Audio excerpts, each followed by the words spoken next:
আমরা আমাদের জীবনে প্রত্যেক দিন নতুন নতুন কিছু শিখি। আমিও প্রত্যেক দিন নতুন নতুন কিছু শিখি। হ্যালো বন্ধুরা, তোমরা দেখছো আমার একটা ব্র্যান্ড নিউ ডের ভিডিও। সবাই কেমন আছো? আশা করি সবাই খুব ভালো আছো। আমিও খুব ভালো আছি। দিনটা ছিল সোমবার, মানে শ্রাবণ মাসের চতুর্থ সোমবার। তাড়াতাড়ি করে স্নান করে ঠাকুরকে পুজো দিয়ে ডালিয়া খেয়ে আমি বেরিয়ে পড়েছিলাম আমার অফিসের জন্য। আর যখন অফিসের জন্য বেরিয়েছিলাম তখন একদম কাঠফাট্টা রোদ, প্রচণ্ড গরম, তার মধ্যে দিয়ে অফিস গেছি।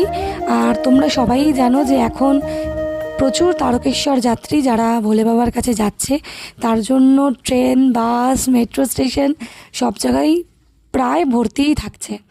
দেখো, তোমাদের সাথে কথা বলতে বলতে আমার অফিসের কাজও হয়ে গেছিলো। 8টার সময় ব্যাগ নিয়ে বেরিয়ে পড়েছিলাম বাড়ি ফেরার জন্য, কিন্তু এতই প্রচণ্ড বৃষ্টি, যার জন্য আমি প্রায় 1 ঘন্টা অফিসেই বসেছিলাম।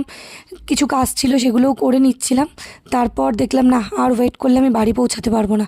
তারপর কোনো রকমে বৃষ্টিতে ভিজে বালি স্টেশন অবধি আসি।